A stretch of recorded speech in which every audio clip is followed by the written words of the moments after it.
Are you a developer or someone who has never written a single line of code but have that one app idea which won't leave your head? Before AI, having an app idea meant nothing if you could not build it. And for that, you need to learn database, authentication, cloud storage, and deployments. And by the time you learn the backend, the excitement fades away. But AI and LLMs have changed the game completely. Now you just need to pen down your thoughts in the form of prompts and AI will handle the rest. In this video, I'm going to introduce you with a platform called InsForge. Honestly, this is the closest I have seen to magic in software development.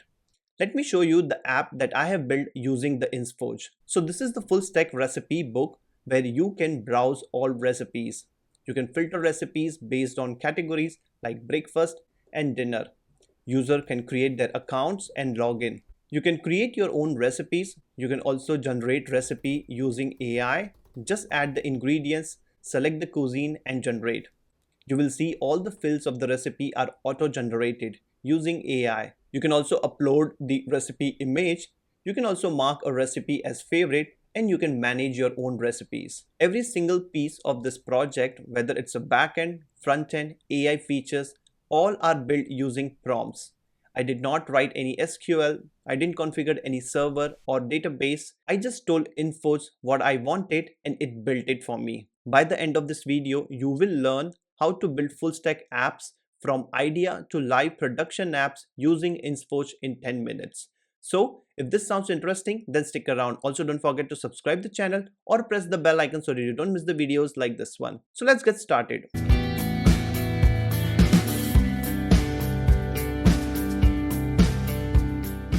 Alright guys, so I have my cursor open, which is an AI code editor, and we also have a folder which is a recipe book. Now in this folder, we are going to create our recipe application where a user can create recipes, and we can also have an AI generated recipes, and this is going to be a full stack project where we are going to set up the backend and everything using InsForge. So InsForge, it's a backend for agentic engineering. It is going to turn your coding agent in your IDE into a full stack builder, and you can just add backend to your application in seconds. Here you will see that you have the AI code editor like cursor, which is going to connect with the InsForge. And InsForge is going to provide the user management, your tables, database, your storage bucket, and the function to deploy your application. If we go here, then we will see that it will offer you a Postgres database, a cloud storage where you can store your static files, authentication out of the box. Then you will get the functions for deploy your backend, real-time updates, AI integration, and the deployment. And if you are using any other coding agent, then you should check out the InsForge. It is faster, uses fewer tokens, and has a high frequency as compared to the Supabase and the Postgres. What we will do is we are going to go here and we will click on the start building now. And when I click on it, you will have to sign up. So I already have an account, so it takes me directly to the dashboard page here. What you can do is you can just click new organization. You can choose a free plan, because in the free plan also you can just build our application for your portfolio or for a small purpose. If I cancel this, you will see that I already have one of the organization created. I'm going to click here and I'm going to create a new project, and my project name will be recipe book. So I will select the EU Central. I will click on the create. Now once it's created, you will first need to do is you need to install the InsForge. So either you use a VS Code, then you can use any of the extension, or what you will do is I'm just going to use this one, the recommended approach. Now I'm going to click on the open, and here you will see that it's automatically adding all the details to the InsForge MCP server. So here I'm going to just click on the install. Now once it is installed, you will see that the 17 tools are now enabled. So we can just make use of them. Now what I will do is I will open my coding assistant, and here what we will do is we will first go here and click on the next. Then we will just verify the connection. To verify the connection, you just need to copy this prompt that I am using InsForge as my backend and platform. Call InsForge MCP, fetch docs to learn, and all the instructions there. So I'm going to copy this. I will go and I'm going to put it here. I'm going to hit enter, and this is going to enable the fetch docs and all the information from the fetch docs. So here you will see that it will show you what is InsForge. It's a backend as a service that provides you the database, Postgres database, authentication storage, AI checks and functions, and many more. Alright, once you have done this setup, the next thing what we will do is we are going to use a prompt to generate our recipe book.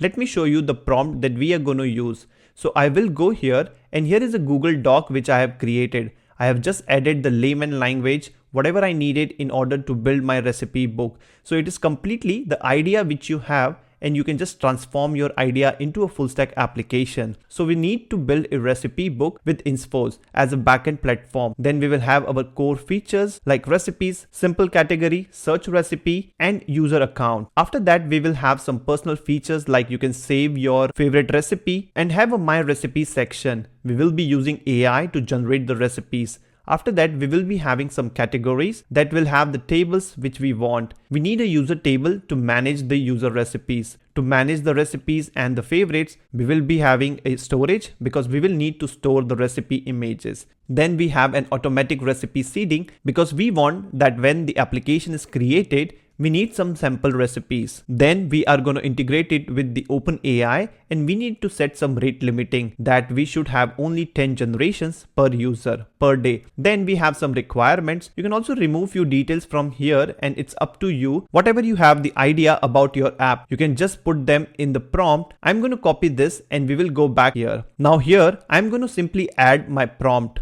Now this is going to enable some tools from the InsForge, and it's going to create the backend. It's going to set up everything, the database, the authentication, the user management, storage bucket, and also it's going to give us the complete project. So I'm going to hit enter, and now here you will see that it's planning the next move, and everything it's taking all the information from my prompt, and then it started creating the things. So here you will see that it's building the recipe app, gathering all the docs and information. Now here you will see that it's creating the InsForge DB schema, and my project is getting created. So it's going to create all the files and the folders that are required for my project. And here you will see that there are all the steps that's going to execute. So it's going to create the recipe image storage bucket. Then it's going to create the generate recipe function. Then scaffolding the Next.js app. They have the template, and it's going to build the recipes, create and edit recipe, add post, and everything. So you will just wait for it to finish all these steps. Alright, so now you will see that all the 7 steps has been completed and our application is fully scaffolded. Now if we go and just check, I go to the package.json file, you will see that we have this scripts,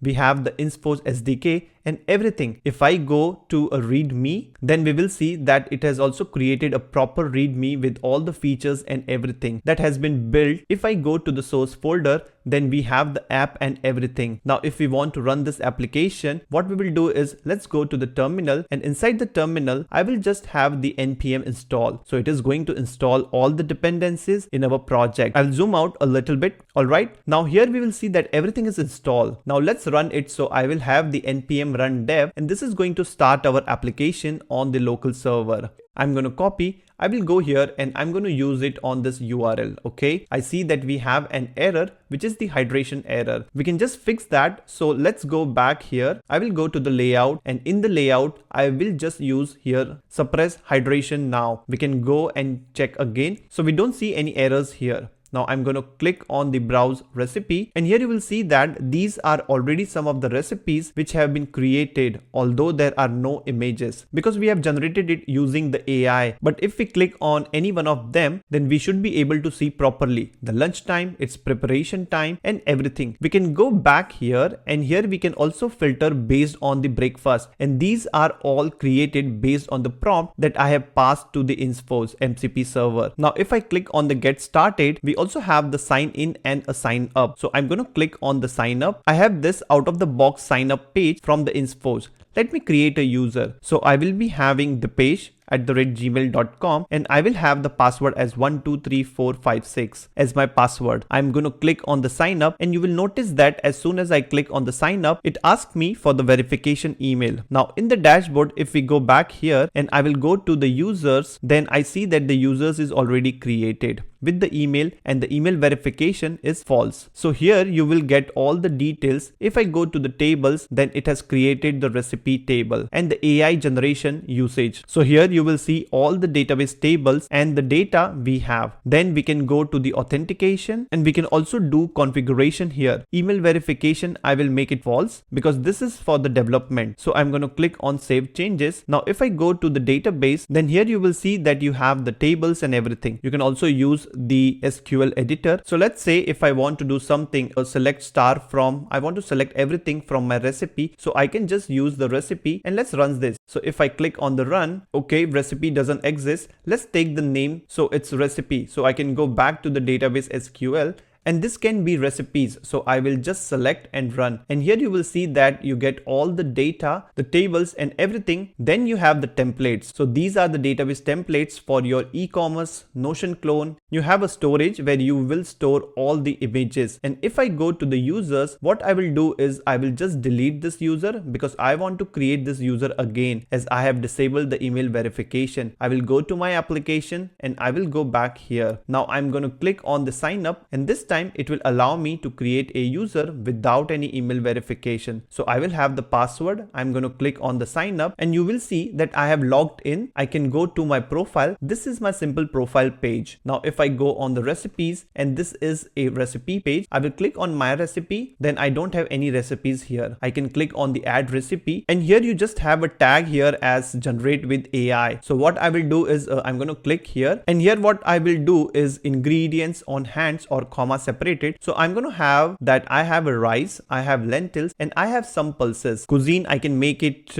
any. Let's keep it any. Dietary, no, I'm going to keep it as it is and I'm going to click on the generate recipe. Alright, so we get this error. If I go and add this error, then it has generated some code. And let's give a try now. I will just clear this generate recipe and we will see that it's pending. All right. So now we will see that it's 200 status and it is generated that mujadara. It's some kind of a recipe from a Middle Eastern made from lentil, rice and caramelized onions. And this is preparation time, what the ingredients needed and everything. Now you can just click on the save recipe. You can also add some image. So what I will do is I'm just going to add a random image just to see the image is getting stored in the storage. So I'm going to click open here and I'm going to click on save recipe. So this is going to save the recipe. Now the recipe is created and you will see that this is the image we have added. Now if we go here and if I go to the storage, then here you will see that the image we have just uploaded. Now if we go to the recipe book and if I click on the browse recipe, then this is the latest recipe that we have added. I can go here and I can add another recipe. So I will go here and I'm going to add here potato, onion, and then I'm going to have a cuisine as maybe Indian and I'm going to click on generate recipe again. So I'm going to just close this and I'm going to click on generate recipe and this is going to generate the recipe with just potato and the onion and it will be of type cuisine Indian. Let's wait for it. All right. So we see that this is the recipe aloo pyaz, potato onion curry. This is the description, preparation time, how to prepare, what are the steps. I can just add one more image. This one, I'm going to click open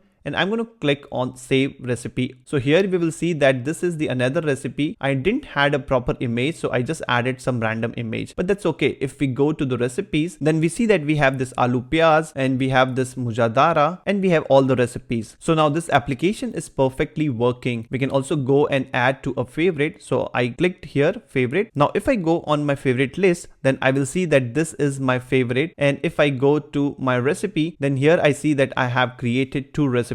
So this is how you see a full stack application is created just using the InsForge backend as a service. Now I can go to the tables and we can go to the favorites. Then we will have this as a favorite added. If I go to the recipe, then we have all these recipes. If I click on the AI generated usage, then this is what we see here. The count is 2. And if I go to the storage, then we have, if I just refresh it, then we have 2 images in our storage. So you will see that this application is perfectly working with InsForge. Now the last part I want to show you is that you can also make the deployment. So I will just go to here and you just need to have deploy my app to InsForge. So I will just copy this. I will go to my editor and here I'm going to simply add this one. I will click on the send, and here you will see that deploy my app to the InsForge, and this is going to deploy it. But what I will do is that I will just stop this first, and before that I want to go and check that whether the build is happening on my local or not. So what I will do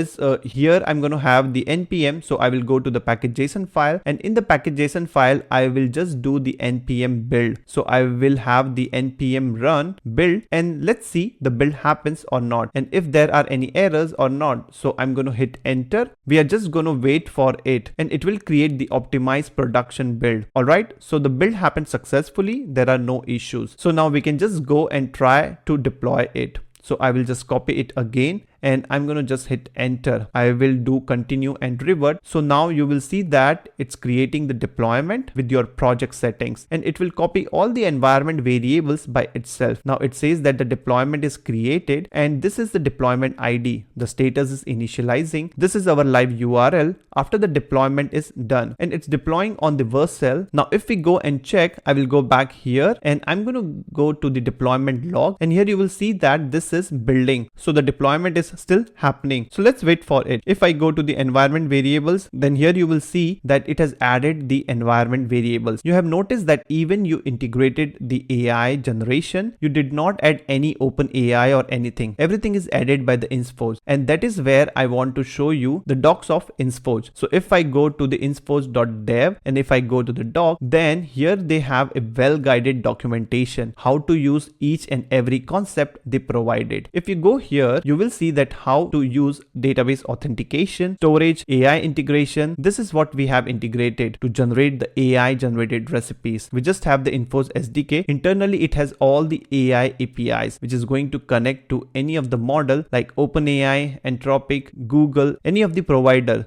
So for our application, we use the OpenAI because we added that in our prompt. All right, and if we go here to the deployment, also you will see that here how the deployment happens. We just have the InsForge, and it's automatically deploy all the static files on the AWS S3, and it has a Vercel edge network where our application is hosted, and we have the live application URL. If I go back here, and if I go to the deployment log, then you will see then it's ready now, and you will have all the details here. Now let's go and let's check the live URL. So I will go back here, and I'm going to go to this one.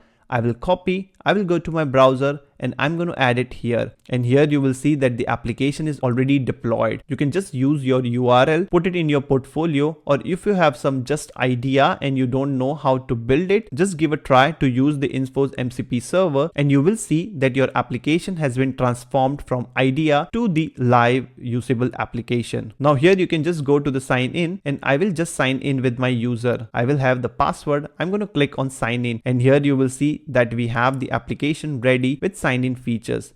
We can just have the dinner filter here. We can have the desert filter here. We can have my recipes, my favorite, and everything. The state is fully maintained. Let me come back to the documentation. So here you can just go through the documentation, and you can use it how you want. It's very simple to use it, but it's very powerful. If you want to build your applications, the full stack application, and deploy it without having much coding. So that's all I have in this video. I hope you liked the video. A thumbs up is appreciated. You will find all the links related to the InsForge in the description of the video. Go and check it out. You can also connect with me via Facebook or Instagram. You can follow me on Twitter for latest update. And before you go, don't forget to subscribe the channel or press the bell icon so that you don't miss the videos like this one. Thank you. Thanks for watching.